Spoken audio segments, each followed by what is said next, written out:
Duty पर तैनात nurse ने सिर घुमाया और अचानक एक अजीब मुस्कान वाला चेहरा देखा।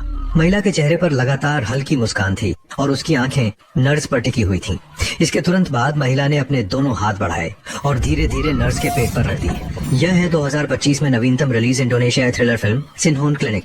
यह एक सच्ची घटना पर आधारित है और रिलीज की पहली सप्ताह में ही स्थानीय बॉक्स ऑफिस पर शीर्ष पर पहुंच गई। पसंद करने वाले दोस्त इसे बिल्कुल न चूकें। एक डॉक्टर ने क्लिनिक का बाथरूम खोला और अगले ही क्षण वह डर से जमीन पर गिर पड़ा। असल में एक डॉक्टर ने फांसी लगाकर आत्महत्या कर ली थी। इसके बाद इस क्लिनिक को मजबूरन बंद करना पड़ा। साल बाद ही यह पुनः खोला गया। मुख्य पात्र रोया और उसकी दोस्त असान इस क्लिनिक की इंटर्न है। उन्होंने देखा कि यहाँ मरम्मत चल रही है और आसपास का माहौल भी अच्छा नहीं है, तो रोया ने वापस जाने का मन बनाया।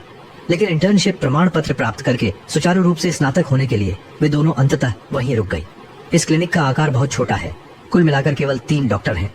रोया को हमेशा यहाँ कुछ अजीब महसूस होता रहता है, जैसे कुछ हमेशा उसके पीछे लगा हुआ है। उसने जिज्ञासावश बाथरूम का दरवाजा खोला और पाया कि अंदर कभी सफाई नहीं की गई थी। उसने नल खोलकर हाथ धोने की तैयारी की, तभी अचानक देखा कि कोई बाथटब में घुस गया है, लेकिन पर्दा उठाने पर कुछ भी नहीं देखा। रोया का दिल तेजी से धड़कने लगा।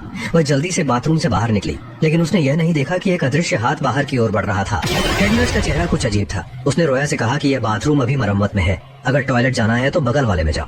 आधिकारिक रूप से इंटर्नशिप शुरू करने से पहले रोया और उसकी दोस्त ने अंततः क्लिनिक के तीनों डॉक्टरों से मुलाकात की। पहले से उनका स्वागत करने वाले डॉक्टर लिंगुओं के अलावा एक छोटी मूंछों वाले डॉक्टर और उनकी पत्नी भी थी।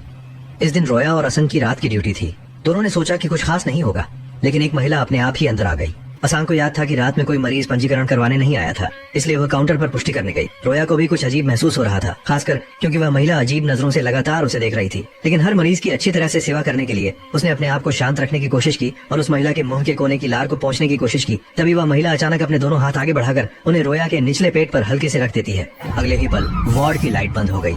वह औरत गायब हो गई। क्या यह केवल उसका भ्रम था? रोया ने टॉर्च उठाकर चारों ओर देखा।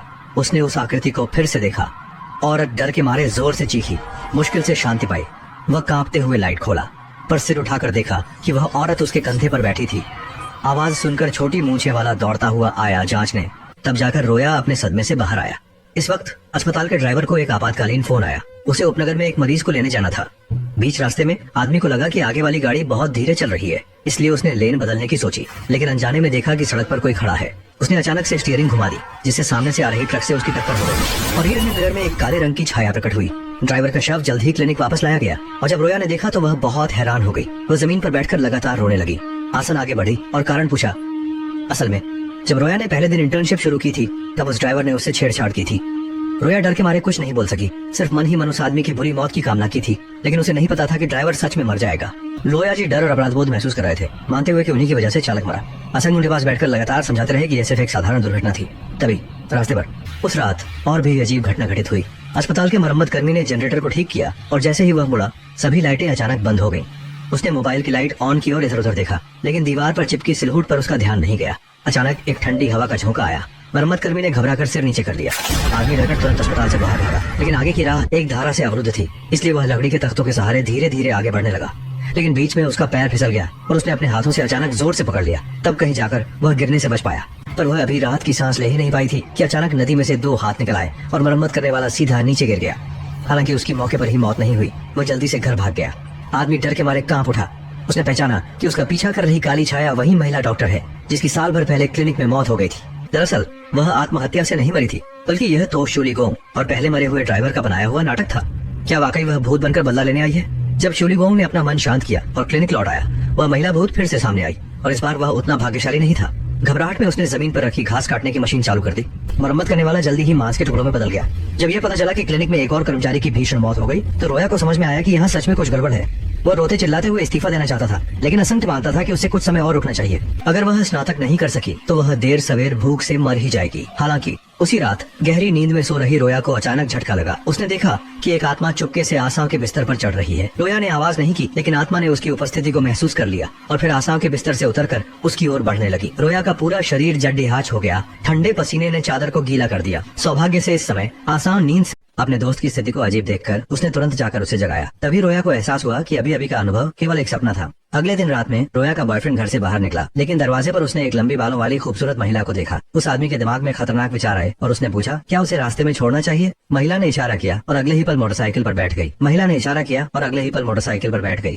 लड़के को लगा कि उसकी किस्मत खुल गई है, लेकिन वास्तव में वह एक कातिल से मिला था। उसकी मोटरसाइकिल बिल्कुल नियंत्रण में नहीं थी और सीधे खाई में गिर गई। जब रोया को संदेश मिला और वह अस्पताल पहुंची, उनके बॉयफ्रेंड को बचाया नहीं जा सका और उनकी मौत हो गई। रोया इस वास्तविकता को स्वीकार नहीं कर पा रही थी। वह हड़बड़ी में अस्पताल से बाहर निकल गई। दोस्त असलम तुरंत उसके पीछे भागा, लेकिन उसने देखा कि रोया का चेहरा बहुत ही उदास हो गया था। अगले क्षण बीजेंग लिंग जमीन पर गिरकर बेहोश हो गया। आसंग उसे जल्दी से क्लिनिक ले गया। इतने सारे अजीबोगरीब घटनाओं के बाद उसे इस जगह पर संदेह होने लगा, इसलिए उसने गुप्त रूप से सुराग इकट्ठा करना शुरू कर दिया। आखिरकार उसे पता चला कि डॉक्टर लिंगुओ का 5 साल पहले मरी डॉक्टर के साथ घनिष्ठ संबंध था। इसी समय उसकी नजरें डॉक्टर लिंगुओ को खिड़की के बाहर से खुद को घूरते हुए देखती हैं। अगले दिन जब डॉक्टर लिंगुओ वहाँ नहीं था, आसंग ने चुपके से उनका ब्रीफकेस खोला।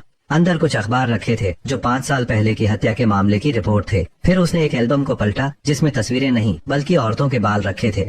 हर एक के ऊपर नाम लिखा हुआ था। आखिरी पन्ने पर सहेली रोया का नाम था। तभी लिंगो वापस आ गया। असाम तुरंत दरवाजे के पीछे छुप गया। डर के मारे सांस भी नहीं ले रहा था। मौका पाते ही ऑफिस से निकल गया। सामने दूसरी डॉक्टर छोटी मूंछों से टकरा गया। लोहा जैसे तिनके का सहारा पाकर एक एक करके अपने मन की शंका को कहने लगी। उसे लगता था कि 5 साल पहले मरी डॉक्टर ने आत्महत्या नहीं की थी, बल्कि डॉक्टर लिंगो ने उसे मारा था। सबूत उस एल्बम में ही है। असाम बहुत चिंतित है कि उसकी सहेली रोया अगली पीड़ित होगी। छोटे मुंह वाला डॉक्टर गहरी सांस लेता है। पहले क्लिनिक को बंद कर दिया गया था क्योंकि यही हत्या का मामला था। अब रोया को जल्द से जल्द स्थानांतरित करने की जरूरत है ताकि लिंगो उसे न पा सके। कौन जानता था कि रात में जागने पर सहेली पाती है कि रोया गायब हो गई है। असाम तुरंत क्लिनिक लौटता है और अनजाने में बगल से पानी की आवाज सुनता है। वह जिज्ञासावश बाथरूम का दरवाजा खोलता है। यही वह जगह है जहाँ महिला डॉक्टर की हत्या हुई थी। चुपचाप आगे बढ़ा। ठीक उसी समय उसने देखा कि रोया बाथटब में बैठकर खुद से बातें कर रही थी। अचानक से चिल्लाई, लेकिन देखा कि रोया बाथटब में बेहोश पड़ी थी। वह हिम्मत जुटाकर आगे बढ़ा। तभी रोया ने अचानक अपनी आंखें खोल दी और उसे पकड़कर बाथटब में धकेल दिया। ठंडा पानी लगातार बह रहा था और उसे महसूस हुआ कि वह 5 साल पहले के समय में पहुंच गया है। उसने अपनी आंखों के सामने देखा कि कैसे छोटे दाढ़ी वाले डॉक्टर ने महिला डॉक्टर को बेहोश कर उसका फायदा उठाया।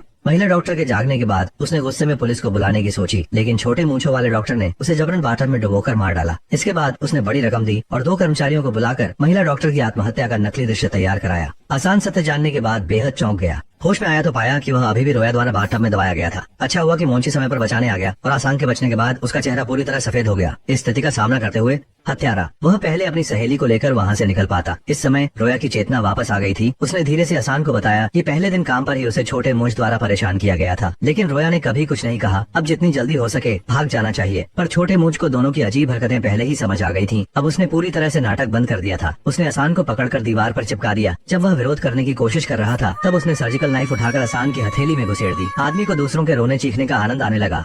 अगले ही क्षण उसकी गर्दन पाइप से घस गई। असल में डॉक्टर का पड़ोसी देश सहायता के लिए पहुंचा था। चाहे छोटा मूंछधारी कितना भी संघर्ष करे, वह नहीं बच सका। पड़ोसी जल्दी से पति पत्नी इंसान की मदद करने के लिए आए और उसे साधारण विस्फोट में राहत दी। फिर एक अनजान राज बता दिया। असल में मर चुकी महिला डॉक्टर उसकी मंगेतर थी। कुछ समय के रिश्ते के बाद उसने पाया कि वह गर्भवती है, लेकिन बच्चा निश्चित रूप से उसका नहीं था। कुछ दिनों बाद महिला डॉक्टर ने अचानक आत्महत्या कर ली। लिंगो चिंतित था कि वह संदिग्ध बन जाएगा, इसलिए उसने पुलिस को रिपोर्ट करने का चयन नहीं किया। अरसान जानता था कि महिला डॉक्टर का गुस्सा शांत नहीं होगा। उसने सुझाव दिया कि उसे शांति देने के लिए बाथटब को हटा दें, लेकिन तभी छोटी मूंछों वाला आदमी फिर से खड़ा हो गया और कई बार लिंगो के पेट में छुरा घूम दिया। अरसान इतना डर गया कि उसकी आत्मा डर से कांप उठी, लेकिन फिर भी साहस जुटाकर रोया के साथ भाग निकला। हालांकि छोटी मूंछों वाला आदमी उन्हें छोड़ने का इरादा नहीं रखता था। बिना जल्दी किए दोनों के पीछे पीछे चल रहा था। आदमी के इस तरह के विकृत व्यवहार का कारण उसके मूल परिवार का प्रभाव था। बचपन में उसने अपनी आंखों से देखा कि उसके जानवर से भी बदतर पिता ने उसकी माँ के साथ कैसे अत्याचार किया।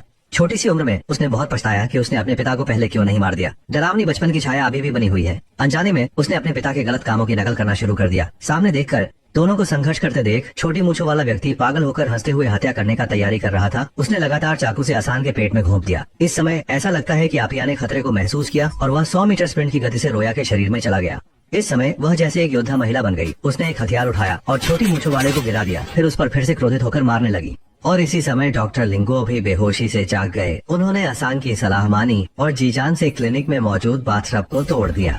अगले ही पल रोया फिर से होश में आ गई और वे अंततः शैतान के पीछा करने से बच निकले। और गंभीर रूप से घायल हुआ छोटा मूंछड़ भी कानूनी सजा प्राप्त करता है। यह थी 2025 की इंडोनेशियाई थ्रिलर फिल्म सिंगरहिन क्लिनिक की पूरी कहानी। ये कहना गलत नहीं होगा कि इस फिल्म ने डरावने माहौल का निर्माण अच्छे से किया है। बस एक बड़ी कमी है जो मुझे खटकती है, वह यह है कि महिला भूतनी इतनी शक्तिशाली होते हुए भी पहले हत्यारे छोटी मूंछ को क्यों नहीं मारती, बल्कि 2 छोटे गुंडों को पकड़कर नहीं छोड़ती और यहाँ तक कि 2 महिला डॉक्टरों को डराने की कोशिश करती है। तो चलिए आज के लिए इतना ही। पसंद करने वाले दोस्तों से निवेदन है कि लगातार हमारा समर्थन करते रहें।